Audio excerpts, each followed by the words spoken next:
Selamat malam saudara-saudara yang Tuhan kasihi. Bersatu hati dalam doa, Selasa 29 November 2022, saya beri judul Keselamatanku bukan karena perbuatan baikku. Sebelum kita merenungkan hal ini, mari kita berdoa. Tuhan, bukalah hati dan pikiran kami untuk merenungkan firman-Mu sebelum kami tidur dan terlelap malam ini. Amin. Bacaan Alkitab kita diambil dari Ibrani 11 ayat 32 sampai ayat yang ke-40. Ibrani 11 ayat yang ke-32 sampai ayat yang ke-40. Dan apakah lagi yang harus aku sebut?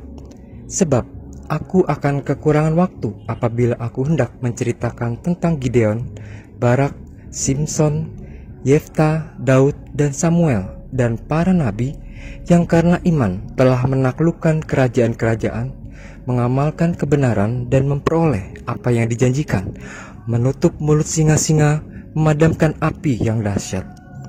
Mereka telah luput dari mata pedang, telah beroleh kekuatan dalam kelemahan, telah menjadi kuat dalam peperangan, dan telah memukul mundur pasukan-pasukan tentara asing. Ibu-ibu telah menerima kembali orang-orangnya yang telah mati, sebab dibangkitkan. Tetapi orang-orang lain membiarkan dirinya disiksa dan tidak mau menerima pembebasan supaya mereka beroleh kebangkitan yang lebih baik. Ada pula yang diejek dan didera, bahkan yang dibelenggu dan dipenjarakan. Mereka dilempari, digergaji, dibunuh dengan pedang. Mereka mengembara dengan berpakaian kulit domba dan kulit kambing sambil menderita kekurangan, kesesakan, dan sisaan. Dunia ini tidak layak bagi mereka. Mereka mengembara di padang gurun dan di pegunungan, dalam gua-gua dan celah-celah gunung.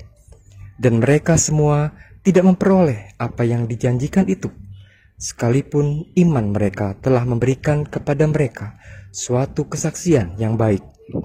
Sebab Allah telah menyediakan sesuatu yang lebih baik bagi kita. Tanpa kita, mereka tidak dapat sampai kepada kesempurnaan. Demikian firman Tuhan. Saudara-saudara, bacaan Alkitab malam ini mengingatkan saya tentang sebuah lagu zaman masih SMA dulu. Lagu ini masih terekam di kepala saya, sehingga saat ini bersama teman-teman sepelayanan di seksi rohani Kristen, kerap kami menyanyikannya. Iman adalah dasar dari segala sesuatu yang kita harapkan dan bukti dari segala sesuatu yang tidak kita lihat. Karena iman kita mengerti bahwa alam semesta telah dijadikan oleh firman Allah, sehingga apa yang kita lihat telah terjadi dari apa yang tak dapat kita lihat. Saudara-saudara, lagu itu sangat indah. Yang dari surat Ibrani 11 ayat 1-2 ini memang begitu indah. Penulisnya pasti bukan sekedar orang yang pandai. Buat saya, ia juga seorang penyair yang hebat. Tulisannya membuat pembaca berpikir dan berimajinasi. Iman adalah dasar dari segala sesuatu yang kita harapkan dan bukti dari segala sesuatu yang tidak kita lihat. Karena iman kita mengerti bahwa alam semesta telah dijadikan oleh firman Allah, sehingga apa yang kita lihat telah terjadi dari apa yang tidak dapat kita lihat. Hal tentang iman memang kadang sulit untuk dinalar. Topik tentang iman juga kadang menjadi bahan perdebatan. Bahkan, apa yang kita imani itu sering dan bisa dikatakan selalu diwarnai dengan penderitaan. Disinilah kita akan melihat seberapa besar integritas iman kita ketika tantangan terhadap iman itu muncul. Dalam menghadapi penderitaan karena iman percaya kita, Ada yang menyerah dan kalah, ada yang berbelok karena takut dengan konsekuensinya, ada pula yang berhasil menghadapi dan melewatinya.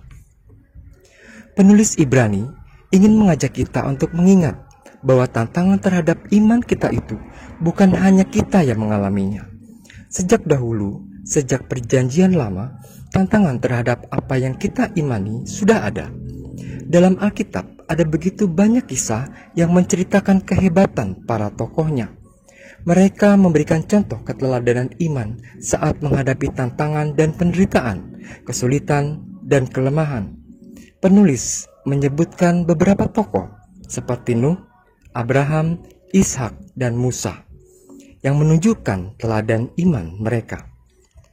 Mereka barulah sebagian, walau sebenarnya di dalam Alkitab ada begitu banyak tokoh yang melakukan hal yang sama yang dapat menguatkan iman percaya kita. Sebab aku akan kekurangan waktu apabila aku hendak menceritakan, kata penulis surat Ibrani. Jika tidak percaya, sering-seringlah membaca Alkitab kita. Dari situlah kita akan tahu kebenarannya, bahwa ada begitu banyak tokoh Alkitab yang telah memberikan teladan mereka. Namun demikian, jika kita cermati, ada sesuatu yang sangat menarik yang dapat kita garis bawahi. Ia mengatakan, dan mereka semua tidak memperoleh apa yang dijanjikan itu, sekalipun iman mereka telah memberikan kepada mereka suatu kesaksian yang baik. Apa maksud dari catatan sang penulis surat Ibrani tersebut? Lalu janji apa yang dimaksudkan? Meskipun mereka telah memberikan suatu kesaksian yang baik, tidak semua dari mereka memperoleh anugerah keselamatan yang sempurna. Mengapa? Karena keselamatan yang sempurna hanya diberikan oleh Tuhan Yesus. Ia adalah pengantara perjanjian yang baru. Bagi orang yang mengenal Tuhan Yesus, maka anugerah keselamatan itu diberikan secara sempurna melalui pengorbanannya. Jadi, keteladanan iman yang sempurna hanya diberikan oleh Yesus yang adalah Kristus. Meskipun kita memberikan keteladanan iman berupa perbuatan baik, namun bukan perbuatan baik kitalah yang menyelamatkan. Keselamatan yang kita peroleh adalah anugerah semata, bukan akibat dari perbuatan baik kita. Itulah yang semestinya kita pegang dan perjuangkan. Bukankah hal ini jauh lebih baik? Kita diselamatkan karena anugerah Tuhan. Bukan karena